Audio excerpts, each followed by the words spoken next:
नमस्कार मित्रांनो, स्वागत आहे तुमच्या नव्या व्हिडिओमध्ये, ज्यामध्ये आज आपण बघणार आहोत की जे BCA आहे तर त्याची ऍडमिशन प्रोसेस कशी असते. जी पण प्रोसेस आहे ती कशी आहे, त्यामध्ये कोणकोणत्या स्टेप्स असतात किंवा चांगलं कॉलेज मिळण्यासाठी तुम्हाला काय करायला पाहिजे, या सगळ्या गोष्टी आज आपण या व्हिडिओमध्ये बघणार आहोत. तर हा व्हिडिओ शेवटपर्यंत बघा आणि चॅनलवरती नवीन असाल तर सबस्क्राईब करून द्या आणि चला व्हिडिओला सुरुवात करूया.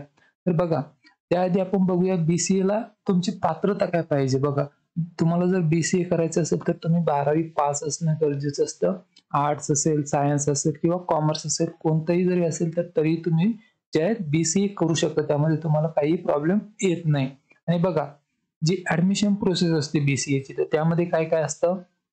तर सगळ्यात आधी तुम्हाला जे आहे, तुम्हाला जे कॉलेज पाहिजे तिथे तुम्हाला भेट द्यावी लागेल, व्हिजिट करावं लागेल त्या कॉलेजला जायचंय तुम्हाला. जे पण कॉलेज तुम्हाला पाहिजे तिथे जायचंय. तिथे गेल्यावर त्यांना म्हणायचं मला ऍडमिशन करायचं. ते तुम्हाला एक ऍडमिशन फॉर्म देतील, तर तो तुम्हाला पूर्णपणे नीट लक्ष देऊन वाचून वगैरे तो फॉर्म भरायचा आहे योग्यरित्या.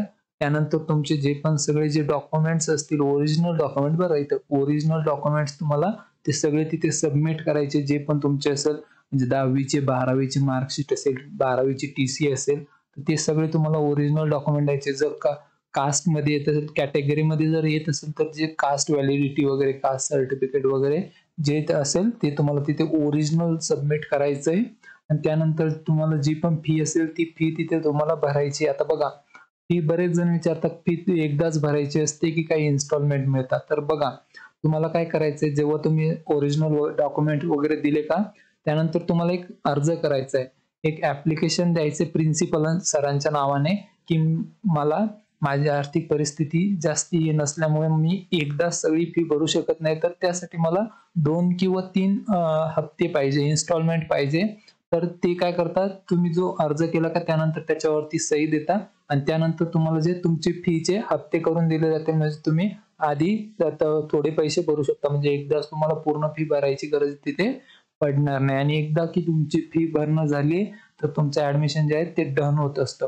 बघा, आता यामध्ये कोणत्या गोष्टी ज्या लक्षात ठेवायच्या आहेत, तर बघा, सगळ्यात आधी तुम्हाला लवकरात लवकर जायचं. म्हणजे जेव्हा पण तुम्ही कॉलेजला जाताल, बघा, जर तुम्हाला चांगलं कॉलेज पाहिजे असेल तर त्यामध्ये तुम्हाला सुरुवात जी आहे ती खूप लवकर करावी लागते. किंवा असं नाही की निकाल लागला ना, तुमचा निकाल लागला 12वीचा का लगेच तुम्हाला रिसर्च करायची की तुम्हाला तुमच्या जवळचे कोणकोणते कॉलेजेस आहे की जे की चांगले आणि जिथे तुम्ही ऍडमिशन घेऊ शकता. म्हणजे एक नाही, मी 2 किंवा त्यापेक्षा जास्ती कॉलेज म्हणत आहे.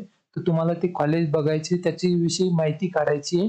आणि त्यानंतर बघा, आता इथे मल्टिपल कॉलेजला अप्लाय करायचंय. बघा, एका कॉलेजला अप्लाय करून नाही चालत, कारण आता काय होतंय की BCA ची जी मुलं आहेत ते खूप ज्यादा कॉम्पिटिशन तिथे वाढत आहे. तर तुम्हाला काय करायचंय की एकापेक्षा जास्ती कॉलेजमध्ये जे ऍडमिशन फॉर्म आहेत ते भरून यायचे.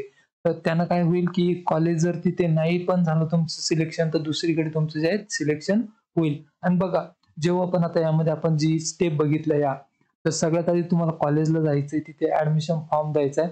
आता बघा, जर तुम्ही कॅटेगरीमध्ये येत असाल, जर तुम्हाला कास्ट वगैरे येत असेल, तर तुम्हाला काय करायचंय, जेव्हा पण तुमचा निकाल लागेल 12वीचा, तेव्हाच तुम्हाला जे कास्ट व्हॅलिडिटी वगैरे असेल, कास्ट सर्टिफिकेट असेल किंवा इन्कम सर्टिफिकेट वगैरे लागतं, त्या सर्टिफिकेटला आधीच तुम्ही सेतूमध्ये जाऊन अप्लाय करू शकता. ते डॉक्युमेंट आधीच रेडी ठेवा, कारण काय होतं की ऍडमिशनच्या वेळेस ते तुम्हाला सबमिट करायचे असतं. आणि बरेच मुलं काय करतात की ऍडमिशनच्या वेळेस पावती देतात, पण पावतीच्या वेळेस काय होतं की बरेचसे कॉलेज पावतीवरती आता ऍडमिशन देत नाही, ते डायरेक्ट तुम्हाला ओरिजिनल डॉक्युमेंट मागत आहे.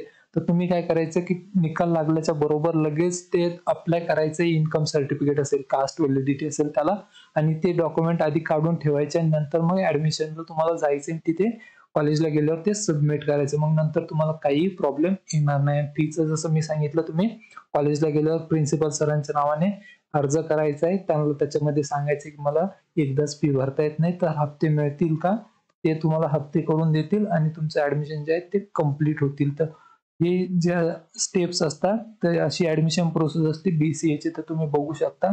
आणि याच्या व्यतिरिक्त जर तुम्हाला काही माहिती हवी असेल, काही डाऊट असेल, क्वेश्चन असेल, तर कमेंटमध्ये नक्की विचारू शकता. तिथे मी तुम्हाला नेहमी रिप्लाय करत असतो.